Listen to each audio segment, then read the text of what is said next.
छोर तक आवाज लगाऊंगा कि एक बार तालियों की ऐसी गंगनाहट करें कि इन्हें मालूम पड़े कि नांदेड़ के जो लोग हैं वो काव्य में कितना रस होते हैं। बहुत बहुत धन्यवाद। जी जी जी। वैसे मैं हास्य कवि हूं और दोस्तों आपको बता दूं कि इस पृथ्वी पर केवल इंसान ही ऐसा एक जानवर है जो हंस सकता है। क्या बात। आपने कभी किसी गधे को हंसते हुए नहीं देखा होगा। आज देख रहे हैं? देखा है? हाँ, यदि देख भी लिया हो तो ये समझ जाओ कि वो गधा धीरे धीरे इंसान हो रहा है। क्या कहने भाई। और यदि कोई इंसान होने के बावजूद भी हंसता नहीं है तो समझ जाइए वो धीरे धीरे वो हो रहा है। आप सब हंस रहे हैं, मैं गंभीर हूं। मतलब इसका गलत मत निकालिए दोस्तों, क्योंकि जो हंसते हैं वो पुरुष होते हैं और जो हंसाते हैं वो महापुरुष होते हैं। हाय हाय, वाह वाह। तो बढ़िया हंसी महापुरुष, ये चीज बड़ी करामाती है। ये कम वक्त आती है तो आती है, नहीं आती है तो नहीं आती है। और दोस्तों जब हम हंसते हैं, हम कवियों का काम क्या होता है? हम कवियों का काम होता है आपके मांसपेशियों में झंझनाहट करना। वाह। आपके चेहरे पर 70 मांसपेशियां होती है। जब भी कोई हास्य कवि अपनी हास्य रचना सुनाता है तो आपके 70 मांसपेशियों का व्यायाम होता है। और जब शबीना जी कोई प्रेम गीत गाती हैं, 1700 मांसपेशियां आपके दिल में होते हैं, उनमें झंझनाहट होती है। लेकिन जब कोई संपत सरल जी जैसा कोई मंथन करने वाली, विचारों का मंथन करने वाली बात कहते हैं, 70,000 मांसपेशियां हमारे मस्तिष्क में होती है, उनकी झंझनाहट होती है दोस्तों। क्या बात, क्या बात। तो हम केवल आपके मांसपेशियों में झंझनाहट करने वाले लोग हैं भाई वाह। और मैं शुरुआत करूंगा। बढ़िया, कितना अंदर तक घुसे हुए शरीर में। जी जी जी जी जी जी। सर शहर मेरा है। हाँ बिल्कुल। मैं चाहूं तो एक इशारे पर एक ही आपको माइक चालू रहेगा। कोई पता है कि जी जी जी जी जी। चलिए चलिए सर। स्वागत स्वागत। आज हम जब हंसाते हैं, हंसने के लिए हम अपना मजाक उड़ाते हैं। हम अपना मजाक उड़ाते हैं ताकि आपको मजा आए। ठीक उसी तरीके से जैसे कोई फूल को तोड़ता है तो फूल उसको खुशबू की सजा देता है, हम भी अपनी मजाक उड़ाकर आपको मजा देते हैं। वाह। तो बस दोस्तों हंसने वालों का यही है। एक पैरोडी सबसे पहले मैं सुनाऊंगा। मुझे केवल 7 मिनट की 2 कविताएं सुनाने का आदेश दिया है मुझे। स्वागत जी सर। तो एक गीत है और बिल्कुल सर इस गीत में कोई दिमाग नहीं लगना है, बिल्कुल कानों से सुनिए और केवल अपने 70 मांसपेशियों पर ध्यान दीजिए। ये एक बहुत पुराना गीत है, राज कपूर जी का गीत है ये, उनके पिक्चर का। और बोल है, कल खेल में हम हो न हो, गर्दिश में तारे रहेंगे सदा। कौन सा गाना है ये? जीना यहाँ मरना यहाँ, इसके सिवा जाना कहाँ। न अक्लों की है न शक्लों की है, आज की दुनिया टकलों की है। न साबुन का गम है न कंगवे का रंग, जरूरत नहीं इन झमलों की है। न अक्लों की है न शक्लों की है, आज की दुनिया टकलों की है। क्या नस पकड़ी आपने। ये केसों का प्रीत, ये केसों से प्रीत, ये बालों का गीत कल भी कोई दोहराएगा। इनको उगाने बहरूपिया तेल। वाह वाह वाह, क्या बात है, क्या बात है। अरे तेल का जवाब नहीं। बंजर जमीन पे हल जोत के, बंजर जमीन पे हल जोत के, आस रखी इन फसलों की है, न अकलों की है न शक्लों की है, आज की दुनिया टकलों की है। बाल भी बांका कोई कर ना सके, कौन है जो हमारा बाल बांका करेगा? है कोई? बिल्कुल नहीं। आप खुद नहीं कर सकते। जी जी जी। बाल भी बांका कोई कर ना सके, चाहे तूफानी हवा चले, बारिश की बूंदों का पहले सबसे हम ही को पता चले।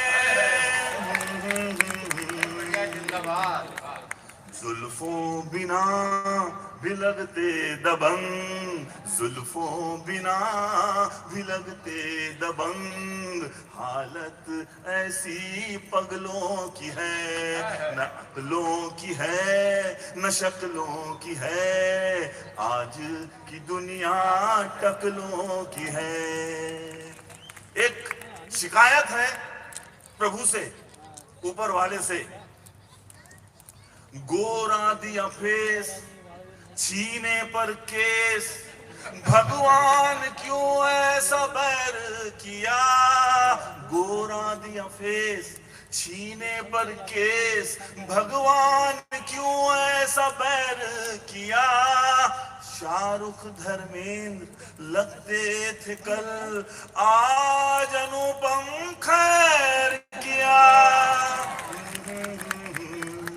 उंगली घुमाती जहां थी सखी, उंगली घुमाती जहां थी सखी, उस जगह की हालत तबलों सी है, न अकलों की है। सर एक बार आप सब गाएंगे तो मुझे लगेगा आशीर्वाद है आपका। न अकलों की है न शक्लों की है, आज की दुनिया टकलों की है।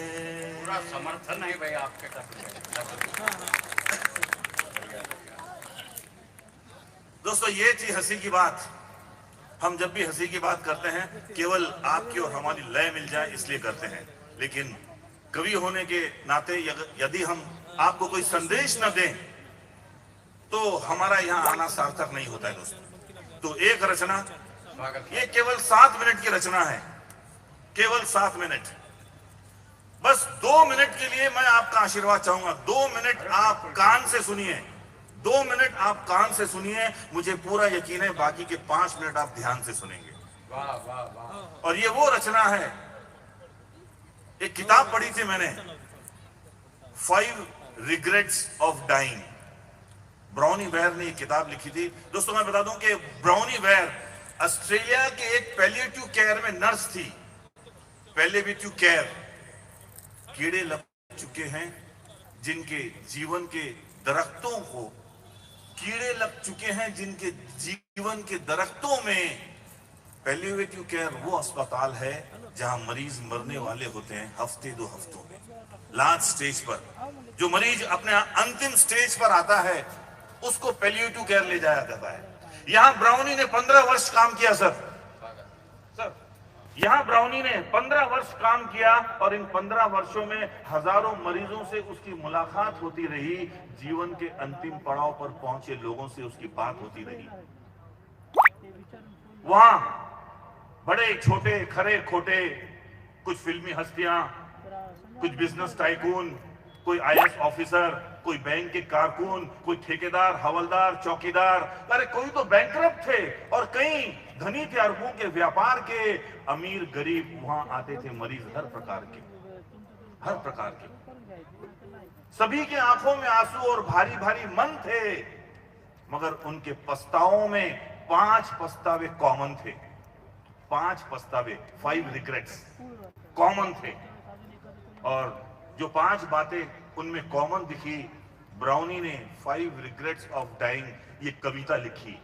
तो दोस्तों नम आंखों से शुरू करता हूं कविता। केवल 5 जो रिग्रेट्स हैं उन मरने वालों के, मैं वो बता रहा हूं आपको। स्वागत स्वागत। नम आंखों से शुरू करता हूं कविता, पहला पछतावा, काश मैं अपनी जिंदगी अपने तरीके से जीता। लोक लाज, रस्मों रिवाज, ऐसा करूंगा तो क्या कहेगी दुनिया, क्या कहेगा समाज। अरे उन्होंने जैसा कहा मैंने वैसा ही किया, जैसी रखी थी मुझसे उम्मीद मैं वैसा ही जिया। अगर मैं करता मन की तो आनंद दुगना तिगना होता। काश मैंने अपना रास्ता खुद चुना होता। बहुत अच्छे भाई। आज जब घेरे हैं मुझे अंधेरे के साए, मरने वाले लोग हैं वो। आज जब घेरे हैं मुझे अंधेरे के साए, जिनकी मैंने परवाह की वो कमबख्त मुझे देखने भी नहीं आए। अरे उनकी परवाह मैंने ना की होती, काश मैंने अपनी जिंदगी अपने तरीके से जी होती। काश मैंने अपनी जिंदगी अपने तरीके से जी होती। बहुत प्यार करता था मैं अपने पत्नी से, बहुत प्यार करता था मैं अपने पत्नी से, मगर आई लव यू उसे कभी बोल ना पाया। अरे नफरत करता था मैं अपने कपटी मामा से, दिल अपना उसके सामने कभी खोल ना पाया। जिनका दिल दुखाया उन्हें बोल ना पाया मैं सॉरी था, प्रकट न कर पाया आभार जिनका मैं आभारी था।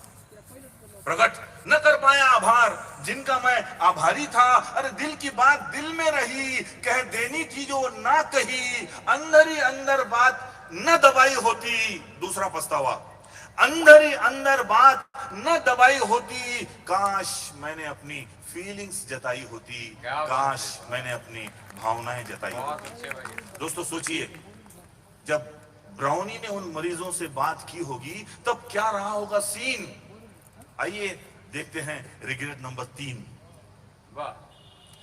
जब मेरे मां का ऑपरेशन हुआ तब मैं जयपुर में था। जब मेरी पत्नी डिलीवरी को गई तब मैं ऑफिस टूर पे था। मुझे अपने मां को अपने उस उपस्थिति में दवा खिलाना था, मेरे छोटे बेटे को अपने हाथ से झूला झुलाना था, मगर मैं ये नहीं कर पाया क्योंकि मेरा उद्देश्य पैसा कमाना था। क्या बात है भाई। दुनिया में सबसे बड़ी जिसकी कीमत है वो है समय, और समय बड़ा सीमित है। समय बड़ा सीमित है। अरे अपनी जवानी खो दी, बच्चों का बचपन देख न पाया, और उसके बदले में मैंने जरूरत से ज्यादा पैसा कमाया। जो वक्त मैंने पैसे कमाने में बिताया वो वक्त मैंने अपने परिजनों के संग बिताया होता। तीसरा पछतावा, काश मैंने जरूरत से ज्यादा पैसा न कमाया होता, काश मैंने जरूरत से ज्यादा पैसा न कमाया होता। चौथा, निगाहें जिनको है खोजती, अतीत के बारे में सोचती। चौथा पछतावे का नाम था दोस्ती। वैसे तो आज बहुत दोस्त है, कोई चंदे वाले, कोई धंधे वाले, कोई कार वाले, कोई कैनेटिक वाले, कोई राजनीतिक वाले, कोई आदत वाले, कोई तलब वाले, कोई क्लब वाले, कोई सबके सब हैं मतलब वाले, मगर कहां है वो लड़कपन वाले, वो मेरे समर्पण वाले, वो मेरे अपनेपन वाले। अरे कहां है वो मेरे दोस्त बचपन वाले, जिनके साथ मैंने पहली सिगरेट पी थी, उन्होंने मुझे मां पर गाली दी थी, उन्हीं के संग होली को पी थी भांग घोट के। अरे कहां है वो मेरे दोस्त लंगोट के, पता नहीं कैसे रूठ गए, मेरी किस गलती से छूट गए। अब तो बस दोस्ती के नाम पर दिखावा है। और दोस्तों ये उन मरने वालों का चौथा पछतावा है कि झूठ में रहा मैं। अरे रे रे रे रे रे, झूठ में रहा मैं, सच में रहा होता, काश मैं अपने पुराने मित्रों के टच में रहा होता। खिलखिला उठती जिंदगी और मुस्कुराना भी फुल टू फुल वर्क में होता, काश मैं उनके संपर्क में होता, काश मैं उनके संपर्क में होता। दोस्तों आप समझ रहे होंगे कि उन मरने वालों के मन पर कितना भार था। आखिरी पछतावा, पांचवा पछतावा, इन चारों पछतावों का सार था। क्या बात है भाई।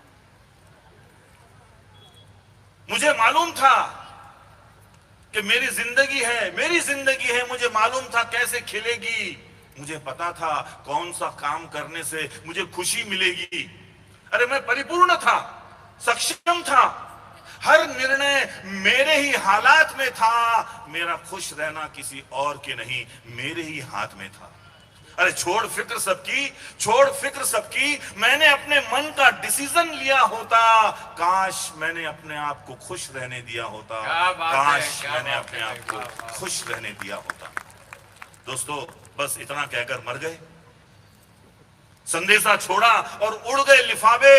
ये थे उन मरने वालों के 5 पछतावे, कॉमन 5 पछतावे। किसी ने ये नहीं कहा कि एक और बंगला होता, समाज में और भी थोड़ा मान होता, एक और दुकान होता, और भी कपड़े पहने होते, काश थोड़े और भी गहने होते। नहीं दोस्तों नहीं, ये मरने वाले उन चीजों को तरस रहे थे, इनके रिग्रेट बड़े अजीब थे, वो उन चीजों को तरसे जो चीजें उनके बेहद करीब थे। आप सोच रहे होंगे कि इस किताब में मुझे ऐसी कौन सी बात दिखी जो मैंने इस पर एक कविता लिखी। तो दोस्तों ये किताब आपके विचारों को, आपकी सोच को सुधारने का एक बहुत अच्छा माध्यम है। उन मरने वालों के पास नहीं था, हमारे पास तो समय है। और मैं आपसे इसलिए कह रहा हूं कि आप मेरे अपने शहर के हैं, मेरे खास हैं, और काफी समय आपके पास है। तो चलो अपने सोच के बॉन्ड पेपर पर लिखो, अपने सोच के बॉन्ड पेपर पर लिखो कि वो 5 पछतावे हमें ना हो। अपनी दृढ़ इच्छा के कलम से उस पर साइन करो और अपनी जिंदगी फिर से डिजाइन करो, अपनी जिंदगी फिर से डिजाइन करो, अपनी जिंदगी फिर से डिजाइन। धन्यवाद। बहुत बहुत बधाई भाई प्रकाश।